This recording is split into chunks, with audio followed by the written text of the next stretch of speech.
Irmãos, nós vamos seguir aqui com a nossa jornada.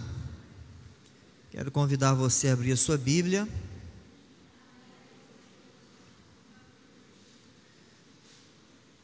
Deuteronômio capítulo 13.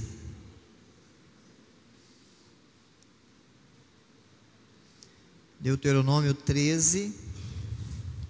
Nós vamos ler do verso 1 até o verso 3. Deuteronômio 13, de 1 a 3.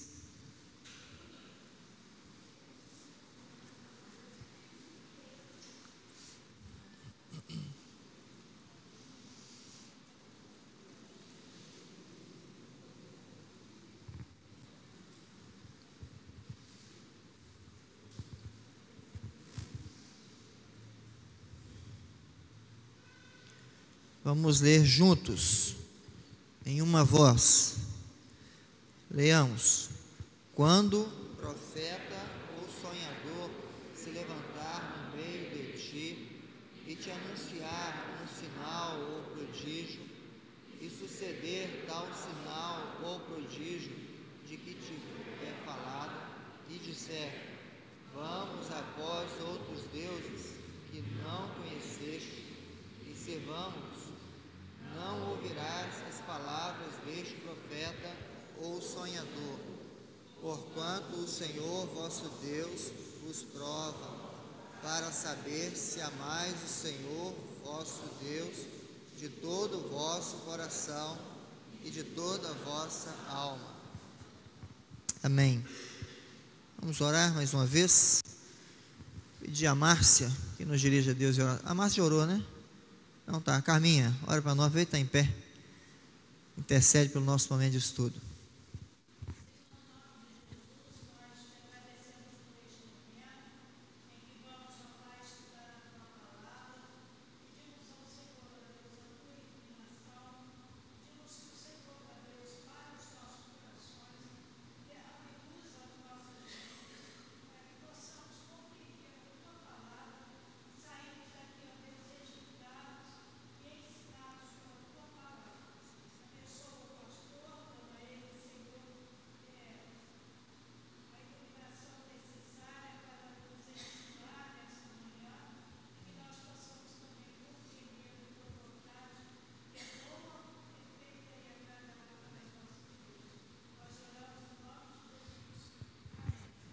Amém.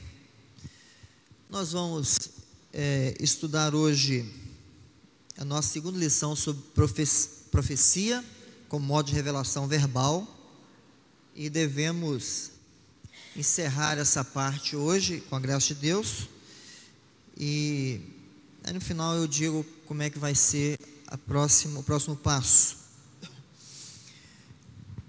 Eu estava com um plano de trazer hoje, mas ia ficar muito cheio.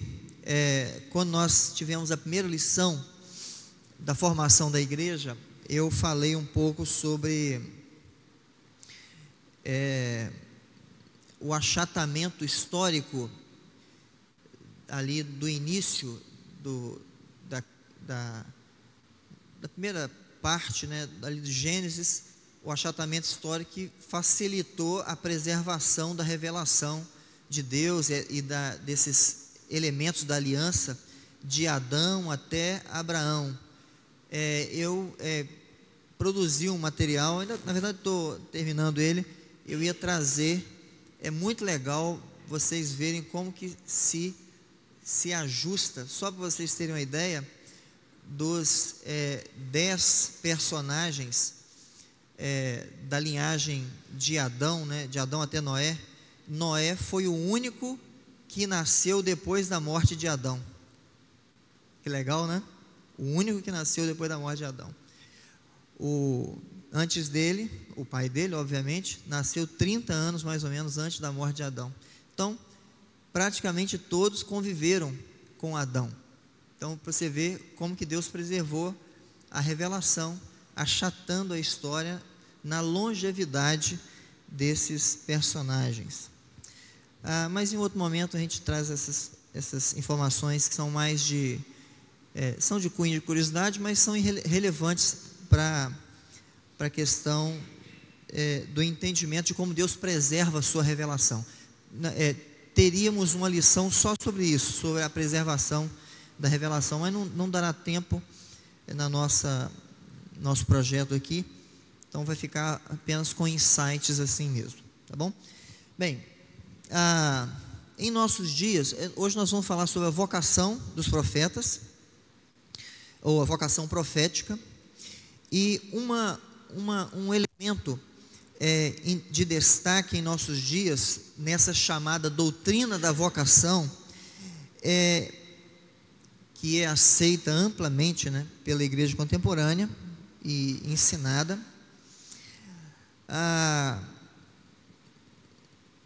é que ela não é apenas aceita como verdade, e é uma verdade bíblica a questão da vocação. O problema é o entendimento dela.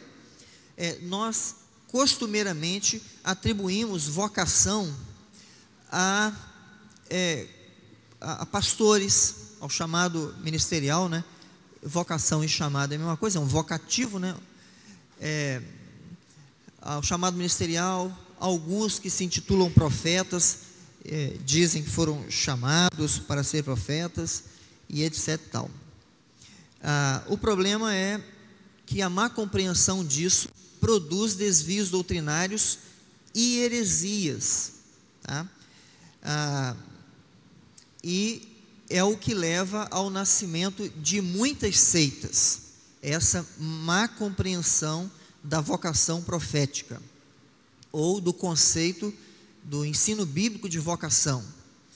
A vocação é um chamado de Deus, e biblicamente é um chamado direto de Deus. Nós veremos algumas coisas nesse sentido aí na nossa caminhada hoje.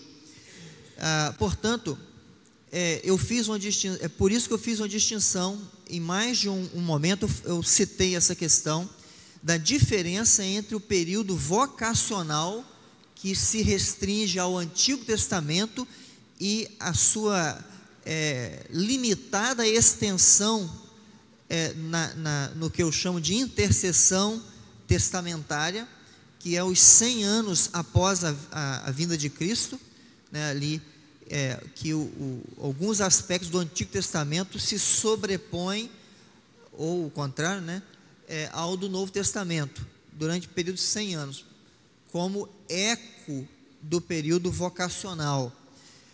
Nós vamos trabalhar isso no próximo domingo, se Deus permitir. Então, o período vocacional se restringe ao Antigo Testamento, é próprio do Antigo Testamento, da maneira de Deus se revelar veterotestamentária. Ele se apresentava, ou ele chamava, ele falava por vários meios. Lemos aí em Hebreus 1, né, pelos profetas, por sonhos, por visões. Ele usava esses meios, ele fazendo a ação, ainda que com algum intermediário, mas era Deus fazendo. No período neotestamentário, tudo se conclui e se encerra em Jesus, inclusive a vocação. No caso, a vocação até então existia por causa dos ofícios, que são tomados por inteiro por Jesus. É muito legal essa distinção quando a gente trabalha a questão da unção. Vocês estudaram sobre unção? O Ítalo ensinou sobre unção a vocês? Não? Então nós vamos ter uma lição sobre unção, vai ser legal. A unção a ideia de unção, o conhecimento sobre unção bíblica faz toda a diferença. Vamos citar um pouquinho hoje, porque faz parte do elemento de vocação profética do Antigo Testamento, mas unção tem uma outra conotação no Novo Testamento, porque aquele modelo de unção também se encerra em Cristo, na unção de Cristo para seus ofícios plenos. Quando Jesus fala que Deus não dá o Espírito por medida, Ele está falando dele. Ele recebe todo o Espírito e então Ele o administra, né, o distribui. Então a vocação é mal entendida e ela é restrita ao Antigo Testamento. No Novo Testamento é o período dotacional. Vocês vão se lembrar que eu citei mais de uma vez. É o período dotacional. Deus administra a sua igreja não mais por meio de vocação, mas por meio de dons. O que o pastor precisa, o homem precisa ter para ser um ministro do Evangelho? Ele precisa ter os dons específicos para isso. Claro, tem a aspiração, como Paulo fala, né, o desejo, tem o testemunho interno, não é isso mesmo, tem as qualificações morais que são confirmadas pela própria igreja, mas ele tem que ter os dons. Não é um chamado, não é uma vocação, não me senti chamado, eu tenho, né, Deus falou comigo, eu tenho sonhado sobre isto. Algumas vamos falar sobre sonho aqui um pouquinho. Eu fico aquela inclinação quase que me domina. Isso tudo é subjetivo, ninguém pode provar, mas os dons são provados com a visão da igreja, o exercício da função. Isso é passível de avaliação. Na igreja neotestamentária é assim, tá? Então, quando alguém fala assim, eu fui chamado por Deus, bem, tem que explicar bem essa questão aí, né? Como que é esse chamado? Porque isso remonta a uma ideia do Antigo Testamento, de chamado, e em tempos muito místicos como o nosso, no sentido ruim, tá? Místicos, falar de chamado já leva a uma interpretação que foge ao que a Escritura estabelece como critério de governo e de edificação da igreja por meio dos dons, né? E cria-se aquela ideia veterotestamentária do Velho Testamento de um chamado direto, por um sonho, por uma impressão, por uma condução alheia à verificação nos critérios que a própria Bíblia dá. Então, vocação é própria do Antigo Testamento, como dons do Novo, com exceção do período de intercessão, né, ali de sobreposição do início da igreja. Nós vamos ver então hoje o que constituía alguém como verdadeiro profeta ou vocacionado, né? Vamos ver nessa primeira parte alguns motivos para alguém sonhar até coisas que parecem ser muito espirituais, né? Um fato é que todo profeta tinha sonhos ou visões, ou ambos. Todo profeta. O profeta que não tinha sonhos ou visões não era profeta, porque Deus usava este meio para comunicar a eles a verdade que Deus queria que fosse comunicada à igreja. Então Deus usava sonhos e visões para falar com o profeta registrava, nós tratamos dessa questão semana passada, o profeta registrava, interpretava, registrava e pregava, anunciava a mensagem de Deus. No entanto, sonhos e visões não tornam ninguém profeta, ainda que todo profeta tivesse sonhos e visões, tá? Não é isto que o qualificava para ser profeta. Bem, existem diversos motivos para se sonhar. Nós vamos pontuar alguns deles aqui. Eles são, na maioria, baseados em estudos científicos, em alguns, a própria Escritura sustenta, e outros, assim, na maioria os irmãos vão identificar aí e entender o que está sendo dito. Bem, em primeiro lugar, sonhos podem resultar de frustrações, tá? Isso é importante para que a gente não fique achando que todo sonho que a gente tem, por mais que pareça real e possa estar ligado a uma realidade comum nossa, da vivência, possa ser interpretado como uma revelação de Deus, tá? Então, sonhos podem resultar de frustrações, algo que a pessoa sempre almejou e nunca conseguiu, nunca alcançou, mas sempre foi um sonho, sempre quis aquilo, desejou aquilo ardentemente. Ele começa a sonhar com aquilo, começa a sonhar que adquiriu, que conquistou. A pessoa quer muito passar no vestibular e nunca conseguiu, nunca teve a oportunidade de fazer alguma coisa assim, cursar uma faculdade, e começa a sonhar que está fazendo o curso que quer, que está lá na sala de aula. Aquilo começa a aparecer nos seus sonhos, e a pessoa mais crédula, menos informada, olha, Deus está me revelando, e começa a falar com os outros, olha, eu tinha sonhado tanto isso sempre, o que eu sempre quis. Aí o irmãozinho também crédulo, e no sentido ruim, tá? E menos informado, com pouca bagagem, fala assim, olha, é Deus te falando, meu irmão, Deus está te falando, se esforce, você vai conseguir, Deus está mostrando para você que você vai fazer, porque ele sempre ficou frustrado com aquilo que desejou.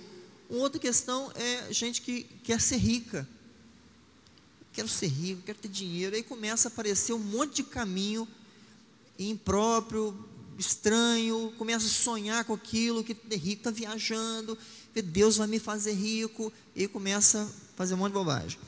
Então, os sonhos podem resultar de frustrações, de coisas que nós queríamos e nunca alcançamos, e aquilo de vez em quando pode brotar no coração, e nos fazer sonhar. Quando na minha juventude eu queria ser policial rodoviário federal, cheguei a fazer concurso para isso, sempre quis ser, era um desejo do meu coração. De vez em quando ainda sonho com isso. Eu vou deixar o ministério para ser policial rodoviário federal? Claro que não sou louco, de jeito nenhum. Então, são coisas que ficam no subconsciente da gente, tá? Um segundo motivo para sonhar é que o sonho pode resultar de nossos temores ou medos. O medo faz sonhar. Tem gente que tem medo da morte e sonha que está morrendo. Tem medo de sofrer acidente e sonha que está sofrendo. Teve uma época que eu comecei a ter esses receios de viajar de carro, e comecei a ter medo de sofrer acidente, de acontecer coisa com minha esposa, meu filho, e aquele negócio assim, ruim no coração, sabe? E cheguei a sonhar com isso. Mas eu vou achar que Deus está me revelando, eu não vou mais andar de carro por causa disso? Claro que não. É medo, é o peso da responsabilidade de outras vidas sob seu cuidado, e aí o medo pode fazer com que a gente sonhe, e outros temores piores. Tem gente que tem medo de perder um filho e começa a sonhar com isso, e tem medo de perder o emprego e começa a sonhar com isso, de um acidente, começa a sonhar com essas coisas, e fica doente, e começa a sonhar que está doente, e aí acha que vai também ficar doente por causa disso. Então, os temores levam a ações dependendo da intensidade deles, e pode acontecer de forma imediata, pode acontecer mais lá na frente. Aí alguém pode justificar dessa maneira: não, mas tem tanto tempo que eu tive fiquei com isso no coração, né? Fiquei com esses medos, tem tanto tempo, só 3 anos depois que eu sonhei com isso. Essas coisas ficam no subconsciente. A gente não tem noção da complexidade e profundidade que é o nosso subconsciente. As coisas ficam lá, às vezes guardadas muito tempo, até que afloram de alguma maneira, e uma delas é por meio dos sonhos. Os sonhos também podem decorrer de ansiedade ou estresse, e em nossos dias, que tem nascido muitos sonhadores, possivelmente é por essa razão. Quase todo mundo é estressado ou ansioso, né? Por causa da carga de trabalho, da pressão, um monte de coisa acontecendo. Aí a Bíblia fala sobre isso. Abre aí, Eclesiastes 5, verso 3.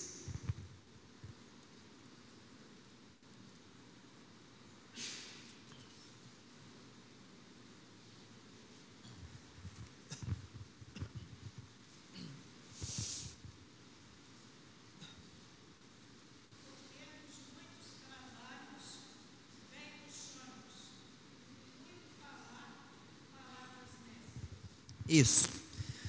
A ansiedade ou estresse,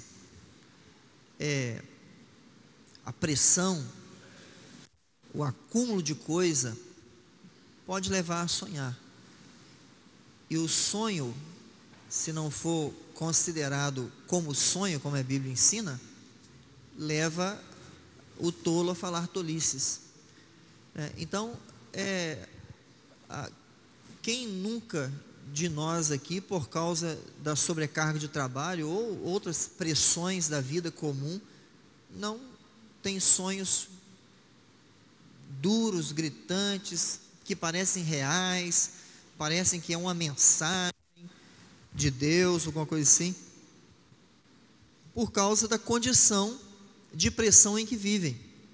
Quem trabalha lidando com pessoas, gerenciando pessoas, ou professores especialmente, são muito pressionados, deve sonhar direto com coisas assim, que envolvem o trabalho ou que envolve a vida comum. E aí vai achar que isso é Deus revelando alguma coisa? Não, é sonho que resulta de ansiedade e de estresse por causa de seus trabalhos. Então a gente deve guardar aí cuidado com relação a essa interpretação. Sonhos podem decorrer também de distúrbios físicos, dores, acidentes, estafa por causa de excesso de carga ou coisa assim. Eu me lembro quando eu trabalhava na roça, na minha juventude, e direto eu sonhava, chegava um bagaço em casa, com dor para tudo quanto é canto, enchia a barriga, né, vou falar disso também, ia dormir e sonhava, ou pesadelo, ou que um boi estava passando por cima, ou que uma tora estava rolando antes da gente, uns trem assim, cabuloso. Era Deus falando para não ir trabalhar? Não, era o distúrbio físico, cansaço, dores, né? Era o esgotamento que pode levar a sonhar coisas mais agudas. Má alimentação noturna, é a famosa dormir de barriga cheia, né? Comer aquela feijoada, né? Feijoada, 30 minutos depois você está com o olho lá no chão e deita e dorme. O que vai acontecer? Vai sonhar, aquele sonho pesado, né? Sonha aquelas coisas bem estranhas. Se a sua vida comum tem alguma dificuldade, algum problema delicado, ou você está envolvido muito emocionalmente em alguma situação, o que você vai sonhar se você dormir com a barriga abarrotada naquela feijoada top de linha? Vai sonhar com aquilo. A solução do seu problema vem por sonho. Você acorda como um cristão muito piedoso, que conhece muito a Deus, cheio de intimidade com Deus, e diz: olha, Deus me falou o que eu tenho que fazer essa noite, eu sonhei. Não, foi só a feijoada mesmo, só a feijoada. Você dormiu de barriga cheia. Aí os pais da gente já falavam, né? Não dorme de barriga cheia não, menino, vai fazer mal, vai dar congestão. Não, é pesadelo mesmo, né? Pesadelo. Os sonhos também podem decorrer de eventos impressionantes que a gente tenha visto imediatamente ou mais no futuro. Eu me lembro quando eu fazia faculdade em Itaperuna, eu ia de van com outros alunos e eu assisti na minha frente, assim, na frente da van, né, um acidente de carro. O carro capotou na nossa frente. Ninguém morreu, mas o pessoal ficou perna quebrada, ficou todo ralado, teve uns probleminha. O carro capotou e caiu na ribanceira, assim, ó. Nós descemos, fomos lá prestar socorro e está lá a gente com perna toda torta. Aquilo assim, fomos para casa, beleza, mas dias depois comecei a sonhar com acidente. Por quê? Deus estava falando para eu não ir mais? Não. Por causa do impacto de ter visto aquelas coisas. Tem gente que já viu gente ser assassinada, acidente com você, ou sofreu um acidente, e isso leva o subconsciente produzir ou reproduzir isso, desafogar, tirar a pressão, né, da ansiedade, do próprio organismo, da própria mente, através dos sonhos. Não quer dizer que seja uma mensagem que você deve interpretar para tomar decisões baseadas nelas, né, porque são resultado de eventos impressionantes que você viu, chocantes, impactantes, né? Os sonhos podem ser produto dos desejos secretos do coração.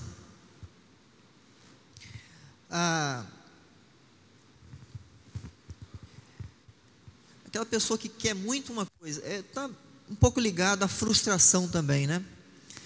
Quer muito uma coisa e começa a sonhar que aquilo está sendo realizado, que aquilo vai se realizar, e parece que as coisas da vida estão alinhadas com o sonho, porque é o jeito que ela está interpretando daquele jeito, é o jeito que ela quer que aconteça, e a própria pessoa começa a facilitar, tentar facilitar esse caminho, porque ela sonhou com aquilo. Eu me lembro de duas histórias aqui, são reais. Uma eu convivi diretamente com ela, foi ovelha minha. Eu fui pastor de um homem que estava com uma doença muito séria, muito grave, e ficou mais de 3 anos enfermo, e depois de 3 anos já era terminal. E um dia a gente já estava assim, trabalhando com a família, todo mundo já estava meio que preparado para o desfecho. E aí, inclusive o pai dele teve a mesma doença, faleceu um pouco antes dele. Aí, um belo dia estou em casa, a esposa me liga: pastor, aconteceu um milagre aqui em casa, o fulano foi curado. Tomei um choque, né? Assim, um choque, e fiquei feliz, né? Pensei comigo, a mulher tem provas. Ele ia corriqueiramente fazer exame, foi fazer o exame, os exames deu nada, e o médico subscreveu, não tem mais nada. Pensei comigo que essa era a questão. Aí ela foi me contar: não, ele teve um sonho, uma visão à noite. Deus falou com ele que ele estava curado e mandou ele falar isso com fulano, isso com Beltrano, uma mensagem para todo mundo. Você imagina, tinha mensagem de Deus para todo mundo da família. Aí eu falei: opa. Aí eu fui lá, né, ouvi a história e falei com ela: ó, minha irmã, cuidado, não é assim, né? E ele já estava assim meio no campo da alucinação, né? Já estava tendo uns devaneios. E encerrando assim, encurtando a história, 15 dias depois, o que acontece? Mais ou menos, ele morre.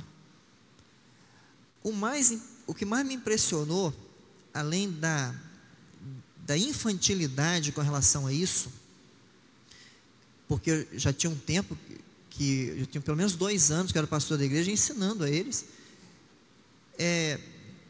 o que mais me impressionou foi o pós, o que eu sei depois. Eu ia visitá-la e ela virava para mim e falou assim: pastor, eu não consigo entender, Deus curou ele e ele morreu. Eu quase que eu respondi: eu que não consigo entender. É mais fácil, mais simples, é mais bíblico a lucidez de compreender que a interpretação que eles tiveram do evento não era a interpretação correta. Não foi uma visão de Deus, não foi uma mensagem de Deus. Aquilo foi benéfico para eles em alguma medida, foi porque ele viveu o restante dos dias deles feliz. Ele ia para todo lado, ele estava leve, aquilo fez bem para o coração dele. Mas era uma mensagem normativa de Deus? É claro que não. E outra coisa, nenhuma das profecias dele se cumpriu, nenhuma, nem com relação a ele e com os demais da família, que teve um monte de mensagem de Deus para todo mundo. genro, a filha, o filho, o irmão, o papagaio, o periquito, o boi, o cavalo, para todo mundo teve mensagem de Deus. Nada se cumpriu. E ficaram bravos comigo quando eu falei, ó, isso aí não vem de Deus não, viu? Está errado. Ficaram bravos comigo. Então, por quê? Ele queria muito cura. Todo mundo queria a cura. Ele era novo, né? Não era idoso não, era novo. Todo mundo queria que ele fosse curado, que ele fosse restaurado, fosse liberto daquele problema que estava tirando a vida dele. Todo mundo queria isso, inclusive ele tinha esse forte desejo no coração. E desejos fortes do coração, secretos, podem levar a sonhos assim, sonhos que parecem ser muito reais. Um outro exemplo, não é da minha época, eu não convivi com isso, mas é de um pastor que depois que formou se enveredou meio pelo caminho, muito influenciado por aquele movimento que teve de crescimento de igreja, com eventos extraordinários, né? O pessoal via coisas, e tinha dente de ouro, e tinha não sei do que, o pessoal caía no espírito, e sei lá, tinha um monte de coisa estranha ao evangelho, e eles estavam meio inseridos nisso. Só que o pastor da igreja presbiteriana, ele anda na esteira da teologia reformada, tem muito espaço para isso, e o sonho de ser pastor de uma igreja grande, ver a igreja crescer como as outras aí, neopentecostais estavam crescendo, era muito forte no coração.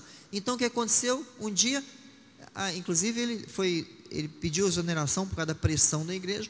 Aí um dia, o que aconteceu? Ele sonhou que seria pastor de uma igreja de 10 mil membros. Aí ele abriu uma igreja para ele. Ele dividiu uma igreja presbiteriana que quase acabou, quase veio a congregação, levou um grupo com ele, fundou uma igreja, e a igreja dele, sim, chuto que não tenha passado no melhor momento de 200 membros. Hoje ele não é pastor mais, é crente ainda, né?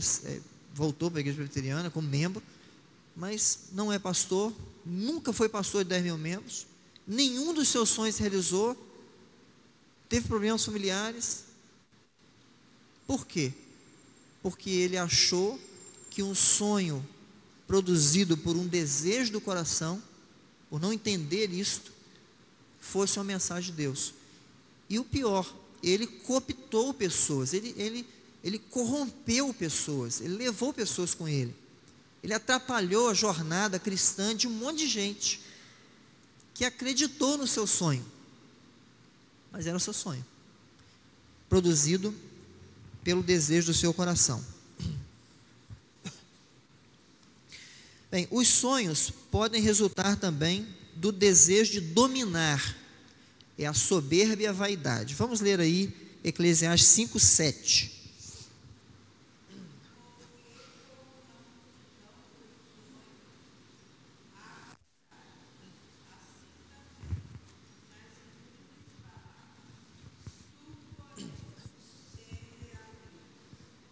Isso.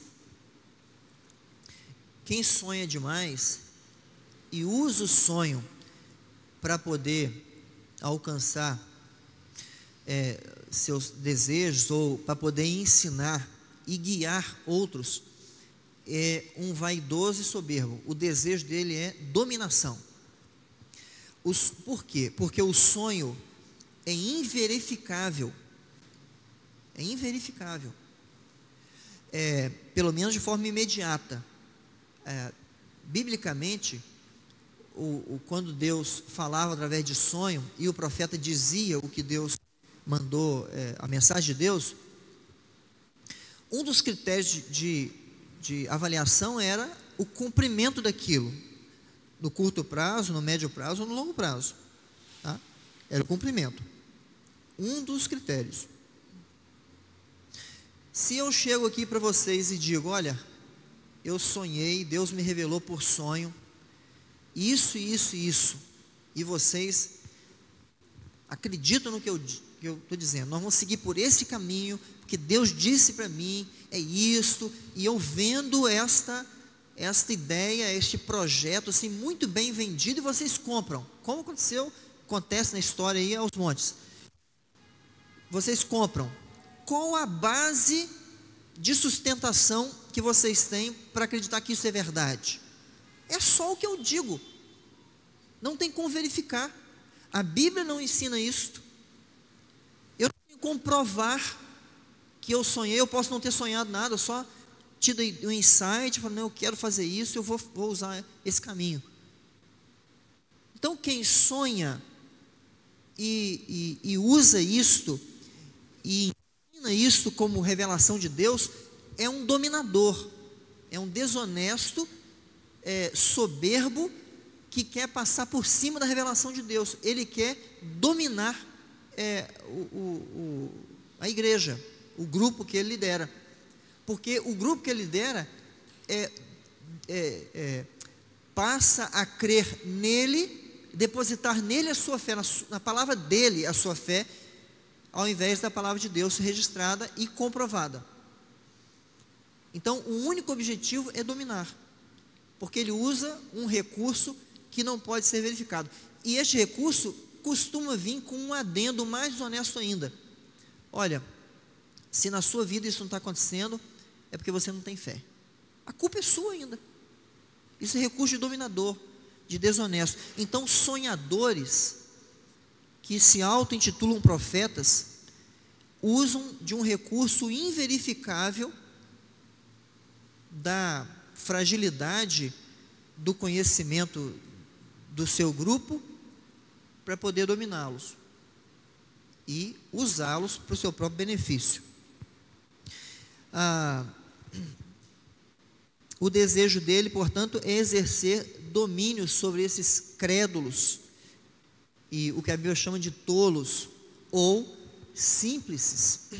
Abrem a sua Bíblia, fazer uma colocação, Salmo 19, verso 7.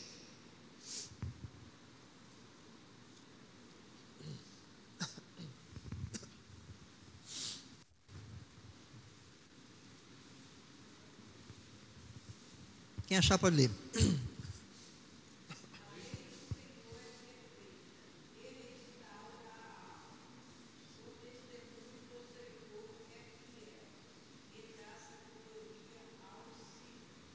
Isso. Duas coisas importantes aí. Primeiro, a lei do Senhor é perfeita, não precisa de acréscimo nem adendo, e restaura a alma. E o testemunho do Senhor é fiel e dá sabedoria aos simples. É nisso que eu quero me atentar. Vocês se lembram dos bereanos, não se lembram?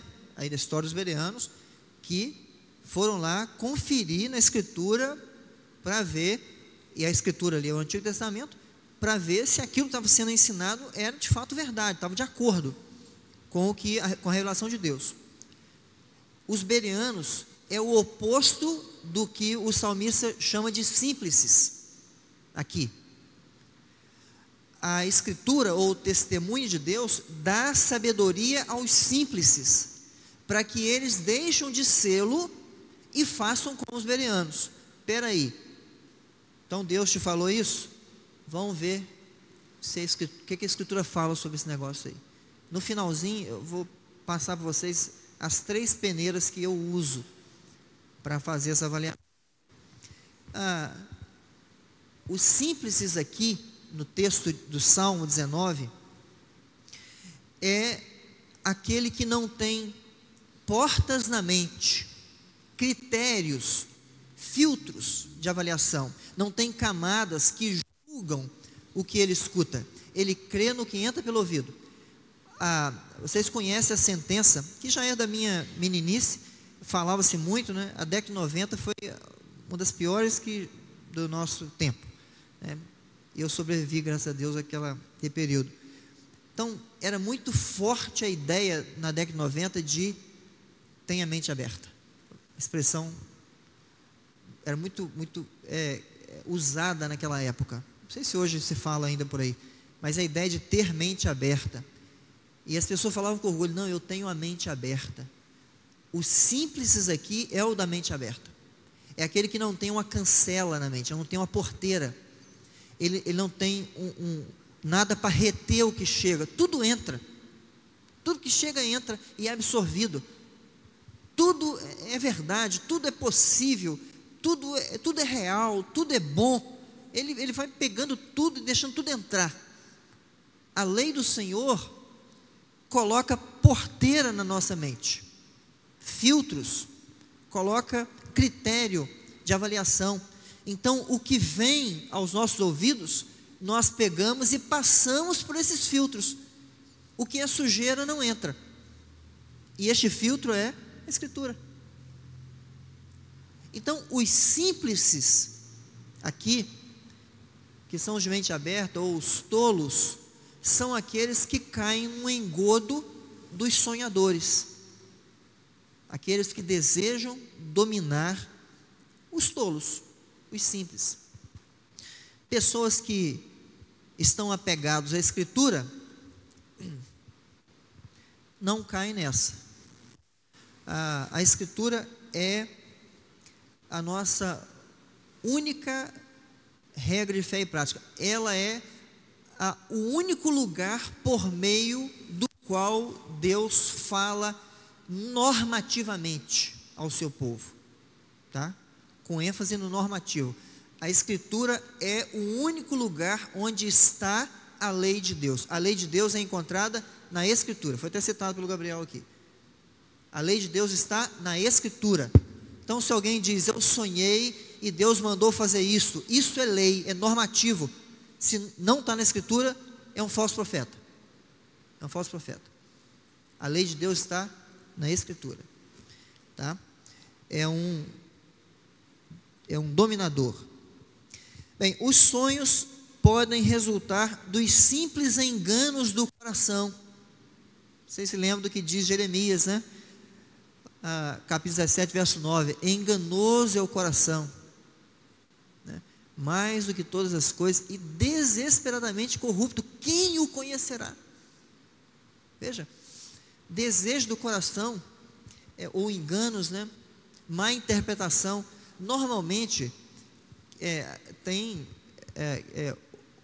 aqueles que não fazem isso, mas normalmente pessoas que sonham sem os critérios bíblicos, sem perceber esses detalhes, pessoas que sonham coisas impressionantes, que estão ligadas à sua vida comum, elas também acham que que interpretam, têm poder de interpretação. Então elas mesmas interpretam os sonhos delas. E alguns que não interpretam procuram alguém que crê nisso para interpretar. Então você imagina, né? Que celeuma que dá isso. Isso resulta dos enganos do coração. O coração vai inclinar a gente para onde ele quer. O problema é que o nosso coração é o pior conselheiro que poderíamos ter. É o pior conselheiro, é o coração. Então, a gente sonha algo que nós desejamos muito, ou algo que nos agrada, achamos que aquilo vem de Deus, e começamos a naturalmente procurar semelhanças, coisas que potencializam aquilo, que fazem com que aquilo pareça mais verdade, e a gente acaba sendo dominado por aquele desejo, aquele engano, e viver uma coisa que Deus nunca propôs para nós. O coração da gente, irmãos, é inacessível por nós mesmos.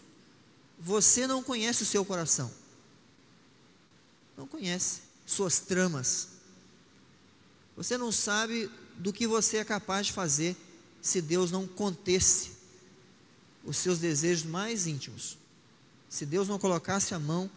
Calvino que diz isso, que Deus retém o mal de ir ao limite do seu potencial, não com essas palavras, mas a ideia dele é essa. Deus que impede que o mal seja muito pior do que nós vemos aí. Nós somos capazes de fazer coisas que nós condenamos os outros aí. Nós não fazemos porque Deus estabelece graça e limites. O nosso coração é inacessível por nós, né? Por isso, temos que ter cuidado, porque ele influencia nossos sonhos. Nossos sonhos são influenciados pelos enganos do nosso coração, tá? Os sonhos podem levar outros a enganos. É um cuidado que a gente tem que ter. Eu não costumo fazer isso. Conheço, na verdade, pouca gente que faz, mas sempre tem aquele que fica contando os sonhos que teve para os outros, né? Eu sonhei com isso, sonhei com aquilo. Os sonhos podem enganar terceiros. Como eu citei no caso do pastor de 10 mil, muita gente acompanhou ele, ficou frustrada porque nada se realizou. Uns voltaram para a igreja presbiteriana, outros não foram para lugar nenhum, estão rodando para tudo quanto é canto.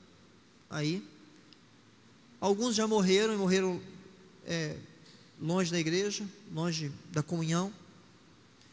Outros perderam família, perderam trabalho, outros tiveram profundas frustrações espirituais, porque acreditaram no enganador, portanto foram enganados. Então, os sonhos podem ser instrumento de engano para outros. Nós vamos abrir nossas Bíblias e ler 2 versículos aí, Jeremias 23, verso 27 e 28. Quem achar pode ler.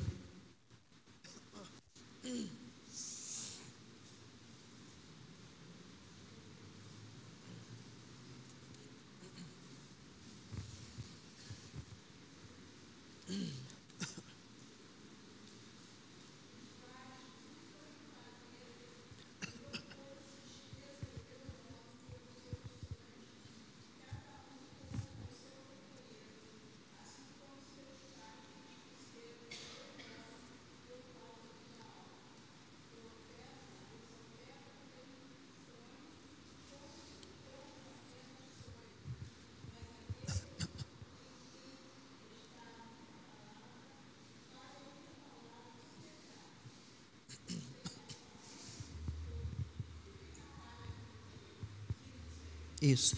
Quem tem sonho, conte como sonho. Mas quem recebeu a palavra, fale a palavra. No nosso caso, como foi lido mais cedo aqui pelo Gabriel, a revelação de Deus se concentra integralmente na pessoa de Jesus. Ele é o mensageiro, ou o profeta, e a profecia, ou a mensagem. Paulo usa muita expressão nas suas cartas, falando de mistério de Deus. Ele usa muito isso para os pentecostais e neopentecostais. Isso é revelação nova, né? Eles fazem até uma jogadinha de mistério, né? Mas na linguagem de Paulo, o mistério é Cristo. Ele explica isso. O mistério de Deus é Cristo, se concentra em Cristo. Ele é a expressão exata do ser de Deus. Ele é a imagem de Deus invisível. Ele é o conteúdo de toda a revelação de Deus. Ele o é, está nele e provém dele. Por isso o entendimento da sobreposição do período vocacional ao período dotacional ali nos 100 primeiros anos da igreja é importante, para a gente entender, porque alguns perguntam, mas se Cristo é o profeta final, né, e Paulo que registrou, e Lucas, daí é importante entender que o período vocacional se estende aí até o final a conclusão da revelação, tá? Então, sonhadores levam outros a enganos, e os sonhos devem ser contados como sonhos. Aliás, nem deve ser uma prática comum a gente ficar contando sonho. É muito pessoal, é íntimo. Mas se você for contar sonho para alguém, que seja nessa vertente, tão somente como sonho. Porque hoje, irmãos, não há mais profetas nos moldes do Antigo Testamento. Não há. Os profetas do Antigo Testamento foram vocacionados por Deus, e a sua palavra era normativa. Toda palavra profética é normativa, é lei. Então, se alguém diz que sonhou, Deus lhe deu uma revelação e diz para o outro e o outro acredita, ele impõe lei sobre a pessoa. Sonhos hoje em dia não são normativos, não é. Como eu disse, a lei de Deus se concentra na Escritura revelada e registrada, tá? Um dado importante para a gente, entrando já na segunda questão aqui, é que, inclusive foi uma questão levantada pelo Felipe domingo passado, dos vários personagens bíblicos que tiveram sonhos e não eram profetas, e ímpios inclusive, mas muita gente que não era ímpia. Jacó teve sonhos, mas não era profeta, patriarca, mas não era profeta. A Bíblia registra mais de um sonho dele, inclusive, né? Labão era um ímpio, teve o sonho da parte de Deus, Deus apareceu para ele em sonho. É profeta? Não era profeta. Abimeleque, o rei filisteu que tomou Sara, lembra lá? Deus aparece para ele com palavra de julgamento. Mas Abimeleque era profeta? Não era. Faraó sonhou, também não era profeta. José do Egito, o grande José do Egito, teve sonhos que se realizaram, mas José era um profeta? Não era profeta. Soldado lá de Midian, lá lembra da história de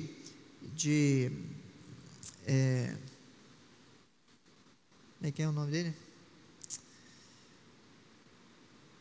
Gideão, que é o soldado, fala que teve um sonho, que os exércitos de Midian estavam sendo derrotados e tal. O soldado não era profeta, mas sonhou algo que veio se realizar. Nabucodonosor sonhou também, e também não era profeta. José, marido de Maria, mãe de Jesus, também teve sonho. José era profeta? Não. A mulher de Pilatos teve sonho, parênteses aqui para essa questão, porque não é claro, mas a ideia é que teve sonho ou uma visão sobre Jesus. Ela fala lá que muito foi incomodada, o termo é outro, Mateus 27, 19. Alguém leia o versículo para a gente ver o termo, é legal aí a expressão que ela usa. Mateus 27, 19.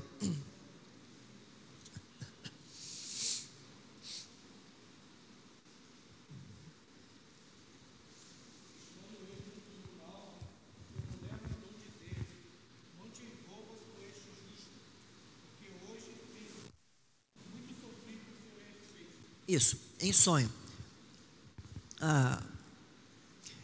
O que não fica claro é que foi Deus que havia feito, mas a lógica é esta. Então, ela sonhou sobre Jesus, mas não é profeta, profetiza. Então, o sonho não torna ninguém profeta, especialmente em nossos dias, no período do Novo Testamento, no período da igreja neotestamentária. O único profeta a ser ouvido é Jesus. E quero fazer um adendo aqui, acho que eu não registrei aqui não, um adendo do perigo de se submeter a sonhadores contemporâneos como se fossem profetas, porque o profeta exerce e exercia autoridade sobre aquele que recebia a profecia, tá? Por quê? Porque o profeta partilhava e exercia o ofício de Cristo, o ofício profético de Cristo. Ele era um tipo de Cristo, no que diz respeito à revelação, à comunicação. Portanto, o ofício profético era o ofício que tinha mais autoridade dos três, nesse sentido aí, porque o sacerdote se submetia à voz profética e o rei também. O rei consultava o profeta: devo ir à guerra? Pode ir. Não, não vai. O profeta chegou, foi lá, Natã foi conversar com Davi, e Davi conta para Natã os seus planos: construir o templo, faça o que está no seu coração.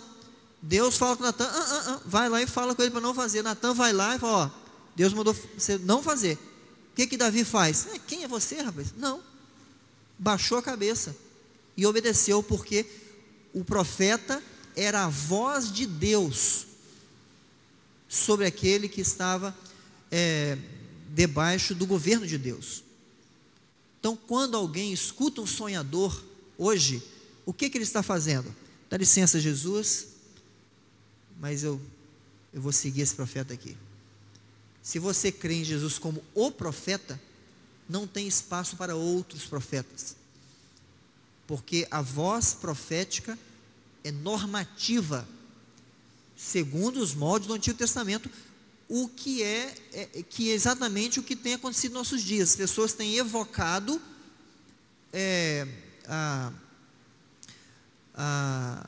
o status de profeta chamado por Deus, ou vocacionado por Deus, conforme aqueles profetas do Antigo Testamento.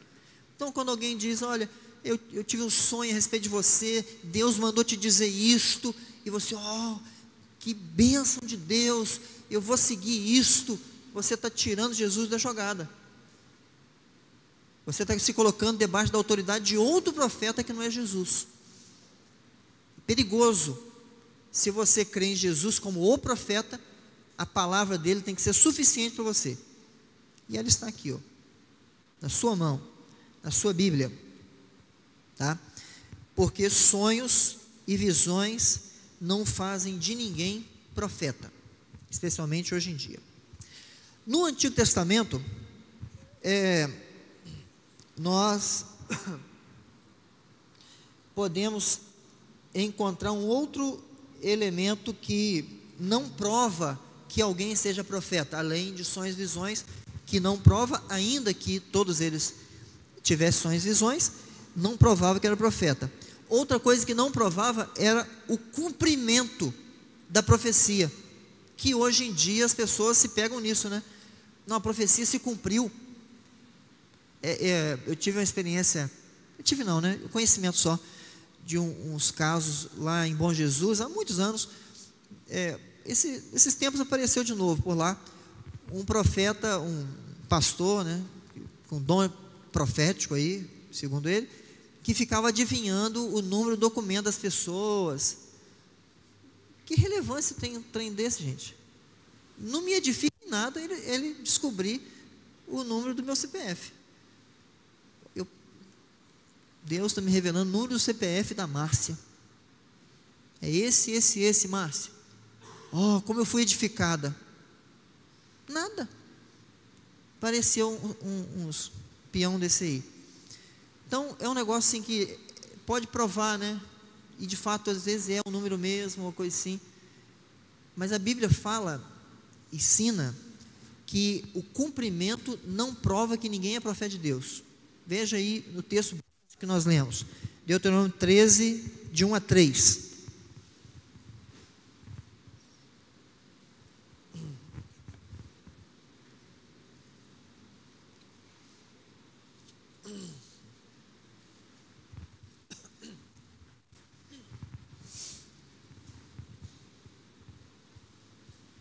Olha lá, quando o profeta ou sonhador se levantar no meio de ti e te anunciar um sinal ou prodígio, e suceder o tal sinal ou prodígio de que te houver falado, e disser: vamos após outros deuses que não conheceste e sirvamos-los, não ouvirás as palavras deste profeta ou sonhador, porquanto o Senhor vosso Deus os prova, para saber se amais o Senhor vosso Deus de todo o vosso coração e de toda a vossa alma. Entenda uma coisa: o falso profeta sempre desviará as pessoas de Deus, sempre.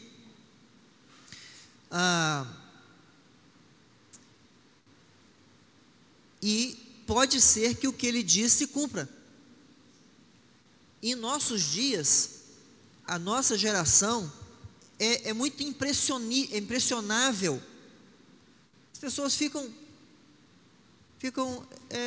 atônitas com qualquer ilusão ou coisa extraordinária que aconteça, como se isto provasse que aquilo vem de Deus. Um testemunho disso são essas mega igrejas que se apegam a essas questões de eventos extraordinários, cura aqui, libertação ali e tudo mais. As pessoas, eu já ouvi de um presbítero, vontade de dar um safanão no cara, mas se não é Deus que faz isso, quem é? Quem tem poder para isso? Espera aí, a Bíblia fala que é possível porque há um engano em si, e o mal tem poder para fazer certas coisas, claro, dentro da gerência de Deus, e Deus prova os seus fiéis com esses eventos, prova a sua fé, fortalece a sua fé, faz com que sua fé seja subscrita. Veja que o crente genuíno, quando se depara com o engano, ele não tem nenhuma reserva em se posicionar. Não acredito nisso.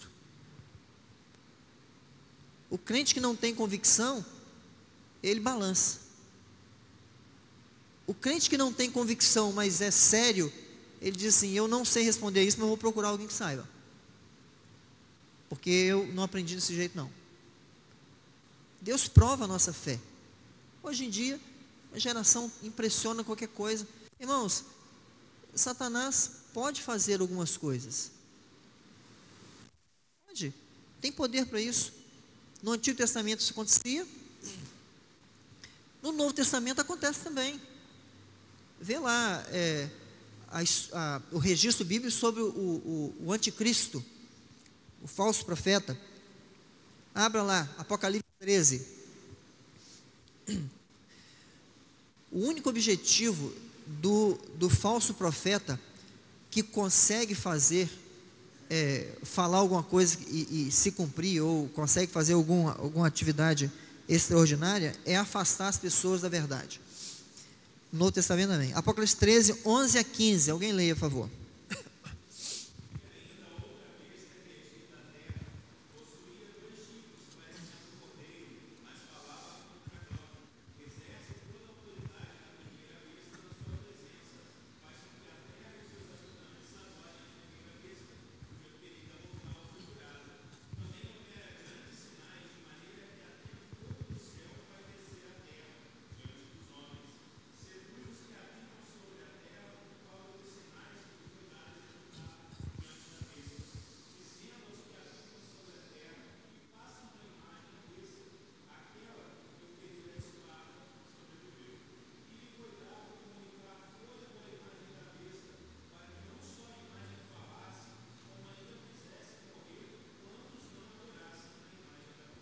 Isso.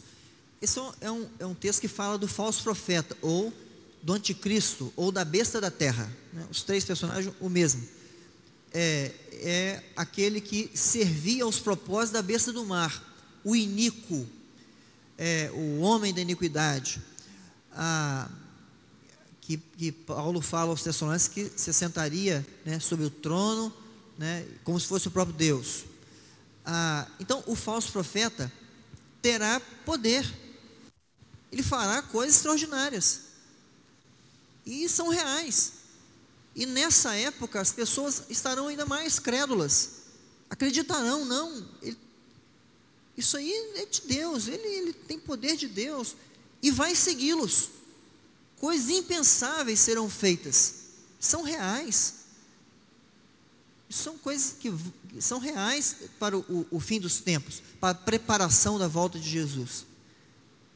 Então acontece, se essas coisas extraordinárias a nível mais alto acontecerá lá, os seus representantes até lá também o fazem.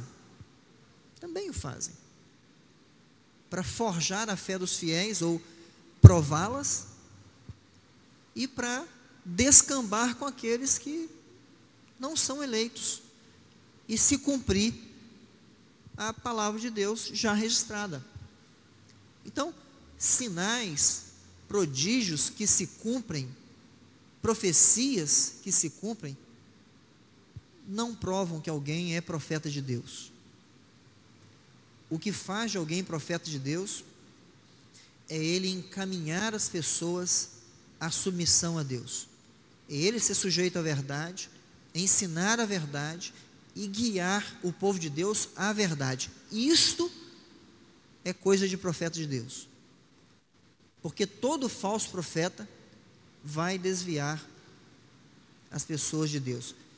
E uma das características mais fundamentais do falso profeta é que ele sempre criará uma seita, sempre. Por trás de toda seita que existe, das mais conhecidas, das menos conhecidas, por trás de todas elas tem um falso profeta, tem um profeta, alguém que recebeu a revelação extra-escriturística, todas elas, pode pesquisar. Não tem uma única seita da vertente da cristandade. Não existe uma única que não tenha um sonhador, um falso profeta. Todas elas têm. Alguém que interpretou mal o texto bíblico, que Deus revelou alguma coisa que interpretasse o texto bíblico, ou que teve uma revelação nova. Todas têm. Porque é isso que o falso profeta desvia o povo da verdade. Tá? Perguntas com relação a essa questão? Dúvidas? Deu para entender? Ok? Sim?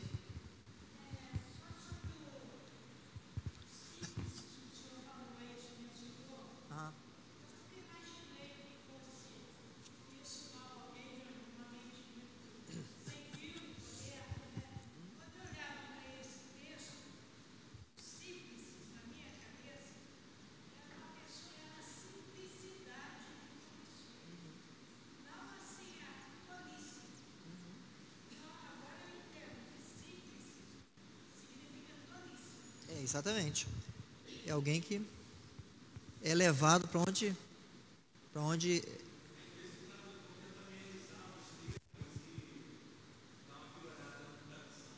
sim, a tradução a nossa tradução ARA é boa. Eu considero ela melhor, mas na verdade a língua original tem aspectos que o português não consegue alcançar. Então, o melhor que a gente consegue, às vezes é isso. Por isso que precisa de explicação, várias expressões. Sim, exatamente. Tem também essas questões para amenizar, é verdade. Bem, vamos lá então. O verdadeiro profeta de Deus era chamado diretamente por Deus, uma característica do verdadeiro profeta. No Novo Testamento, os oficiais da igreja, que são os herdeiros naturais, né, são a sequência natural do meio de governo e de ensino, não são chamados diretamente por Deus, eles são eleitos pela igreja, não é assim? Nós elegemos nossos oficiais, presbíteros e diáconos. No período vocacional, não.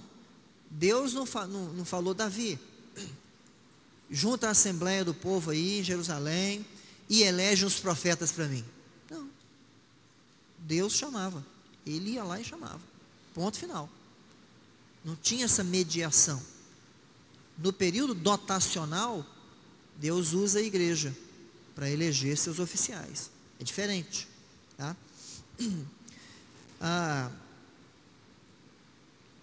No Antigo Testamento, Deus escolhia sem nenhuma intervenção e também sem nenhum mérito de quem estava sendo escolhido. Se você observar o exemplo de profetas do Antigo Testamento, Moisés, Isaías, Jeremias, Eliseu e outros mais, você vai ver que vários deles resistiram, tinham problemas sérios, morais, de físicos e tudo mais, de idade, mas Deus os chamou porque não dependia dele, Deus o quis fazê-lo, né? E ponto final. Dos 3 ofícios de Cristo que trilham a jornada aí da história da redenção no Antigo Testamento, profeta, sacerdote e rei, o profeta era o único vocacionado, o único que era chamado por Deus era o profeta. Nenhum dos outros era assim. O chamamento do profeta no Antigo Testamento era seguido de confirmação, precisava de confirmação. Quais? Ele era confirmado pela unção, que era uma confirmação pública. A título de exemplo, tem o caso de Eliseu. A unção era uma confirmação pública diante do povo, que era, aliás, todos os ofícios passavam pela unção, mas no caso do profeta também, o cumprimento de suas palavras, ainda que as palavras não garantam que alguém seja um profeta de Deus, o profeta de Deus tem suas palavras cumpridas porque é a palavra de Deus, tá? E isto é o que nos faz crer na Escritura.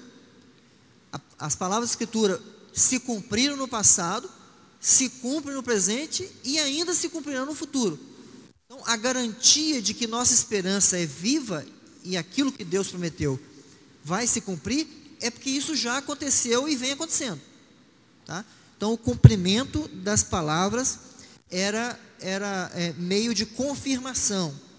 A apresentação de sinais também.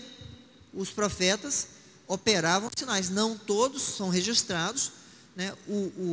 Os profetas que se destacam no Antigo Testamento como operadores de sinais são Moisés, Elias e Eliseu, mas sinais é uma marca de confirmação. No período apostólico, que é o período de intercessão, também há esses elementos de cumprimento da palavra, a confirmação pública deles como apóstolos ali, especialmente no Pentecoste e na ação do próprio Jesus na vida deles, e operação de sinais. Isso está presente no período de intercessão.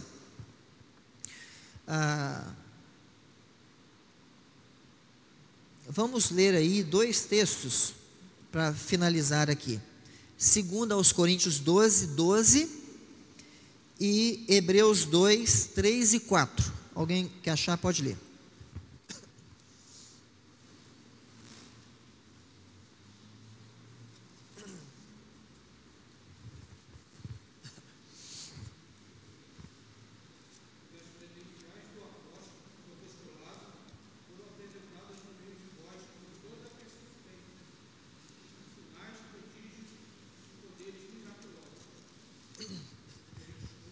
Isso. Então, Paulo confirma que seu apostolado é confirmado, ou ele registra que é confirmado por essas questões, inclusive sinais e prodígios, tá? Hebreus 2, 3 e 4.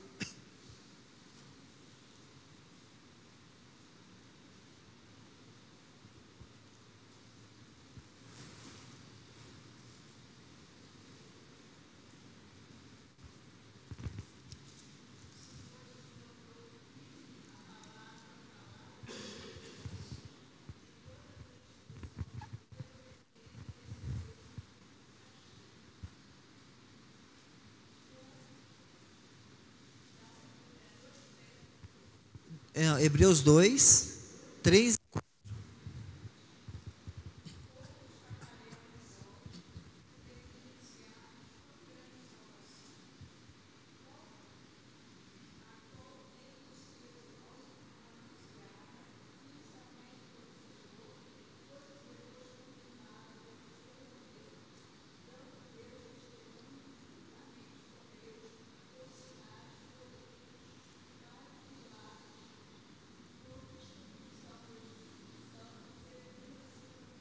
Isso. Então, como que Deus confirmou sua palavra no Novo Testamento? Por meio de Jesus e depois sinais, prodígios, milagres. E pela dotação, que é o meio que da transição da forma pela qual Deus governa a sua igreja, Jesus governa a sua igreja, certo? Então, é um meio de confirmação, né? Os apóstolos são os últimos da escola profética do Antigo Testamento, são os apóstolos de Jesus, são os últimos que foram vocacionados, neste caso, pelo próprio Jesus, né? Os últimos dessa escola são os apóstolos. Para finalizar aqui nossa conclusão, bem, uma perguntinha que eu mesmo vou responder, tá? Deus pode agir em nossa subjetividade? Pode nos falar alguma coisa, nos ensinar alguma coisa na nossa subjetividade, usando sonho ou uma impressão, enfim, Deus pode fazê-lo? Eu sempre faço um exercício para ajudar, um exercício semântico. Deus poder, Ele pode. Deus pode fazer, tá? Ele vai fazer, aí é outro departamento. Não prometeu, tá? Não prometeu. É um outro departamento. Nessa questão, algumas coisas têm que ser consideradas, tá? Tendo em mente que sonho deve ser entendido e contado como sonho. Então pense em outra questão importante como critério. Revelação é normativa, tá? Revelação é normativa, é lei. Então sonho tem que ser interpretado como sonho, porque você não pode chegar para alguém e dizer: eu sonhei isto, então faça isto. Não. Então Deus pode agir na sua subjetividade? Pode. Você pode sonhar algo que está relacionado à sua vida comum, suas decisões, te tire a paz, te incomode, até que você reformule suas decisões e você tenha paz com isso. É possível. Ele vai fazer? Não sei. Ele não garantiu, mas ele pode fazê-lo. Você pode ter vivenciar um momento muito turbulento na sua vida, de angústia por causa de questões particulares, familiares, e coisas assim agudas que você esteja vivendo. Isso pode te incomodar profundamente? Pode. Pode ser de Deus? Claro que pode. Até que você reconfigure algumas coisas e tenha paz. Deus pode nos corrigir, nos ensinar, nos edificar e nos constranger. Ele pode fazê-lo usando esse recurso. Mas me faz um profeta? Não. Porque é subjetivo. É minha experiência com Deus. Eu não serei um profeta por isso, se acontecer. Se acontecer. Eu não serei profeta. Eu posso sair contando isso para alguém? Não. Porque é minha experiência. É por isso que eu não abro espaço para ninguém dar testemunho na igreja. Imagino que não seja a mesma cultura aqui. Porque testemunho é uma experiência subjetiva, que pode ser verdadeira ou não, pode ser bem interpretado ou não. Então, se alguém chega aqui, irmãos, eu tenho um testemunho, né, Deus me falou, eu fiquei incomodado ou incomodada, e Deus me falou, e aquilo foi tirando a minha paz, e até que eu tomei essa decisão e tive paz no coração, as coisas se resolveram, e queria compartilhar com os irmãos, porque Deus faz isto, Deus faz aquilo, Deus fala ao seu coração, e aí começa a pregar sobre isso. É palavra de Deus? Não, não é palavra de Deus. É uma experiência, que pode ser real ou não, não é verificável. Está entendendo? Deus pode? Pode. Vai? Aí é outro departamento. Entendeu? Então, interprete o sonho como sonho. Isso basta. As peneiras, rapidinho. 3 peneiras aqui de avaliação. Quando o profeta aparece e diz: eu sonhei, eu tive a visão, Deus mandou falar, eis varão, né? Eu já tive essa experiência aí na rua, alguém me parar falando assim: varão, Deus mandou te falar isso e tal. Bem, o que o profeta diz é algo novo, que não está na Escritura, é algo que você não conhece, a Escritura não ensina, é algo que é uma mensagem nova de Deus para você. Se pula fora, é falso profeta, e ele quer assumir o lugar de Cristo na sua vida. Cristo é o seu único profeta, é o profeta. Se você aceitar a mensagem dele, você rejeita o governo de Cristo, porque o profeta tem autoridade sobre aquele que recebe sua mensagem com verdade, tá? É falso profeta e pula fora. Segunda peneira, o que o profeta diz é sobre sua vida pessoal e trivialidades, coisas. Olha, Deus mandou te falar que o seu trabalho não fará você prosperar mais, você tem que sair desse trabalho, que Deus vai prover um outro trabalho. É sobre isso? É falso? Você tem isso na Escritura? Alguma vez um profeta falou trivialidades e pessoalidades assim da vida comum para alguém? Não tem, nunca. Venda seu carro, abra seu negócio. Deus mandou falar que você vai ser um grande empreendedor. Tem isso na Escritura? Não, não tem exemplo bíblico disso. Deus não se apega a essas trivialidades, Ele ensina caminhos ordinários e abençoa o seu trabalho. Ele constrói caminhos para você baseado na sua jornada de fé. Mas Ele não vai mandar ninguém falar isso com você. Então é um falso profeta, pula fora. O que o profeta diz é coerente com a Escritura? Olha, Deus mandou falar que você tem que ler mais a Bíblia, você precisa se santificar mais, Deus vai te usar mais, você será mais relevante na igreja, usar os seus dons. Olha, use seus dons, potencialize seus dons. Isso está na Escritura? Está. Você precisa dele para saber disso? Não. É um falso profeta. Basta, vai ler a Bíblia, você aprende lá. Se está na Escritura, você não precisa dele.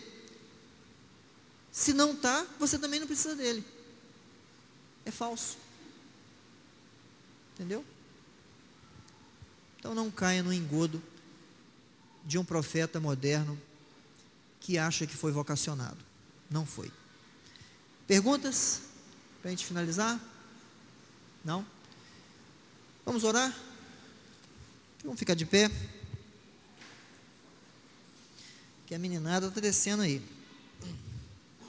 Hoje eu fui mais longe que eles, hein? Tá certo. Senhor nosso Deus, bendito seja o Senhor, tem nos abençoado de forma rica, abundante, e tem nos chamado para viver experiências íntimas com o Senhor, segundo a Tua palavra. Nos enriqueça, ó Deus, nos amadureça, nos ajude a ter uma fé robusta, viva, sólida, para que possamos dar testemunho real da Tua palavra, da Tua verdade, e toda a glória seja do Senhor. Que a nossa base de fé, o nosso conhecimento, nos leve a crer e a experimentar o único e suficiente senhorio de Cristo sobre nós. Nos guarde dos enganos, fortaleça a nossa fé em nome de Jesus. Amém. Deus abençoe, irmãos, que seu domingo seja rico em graça, e eu espero vê-lo à noite para o nosso culto de adoração ao nosso Deus e a celebração da ceia como meio de graça e expressão da nossa comunhão em Cristo e esperança. Deus abençoe.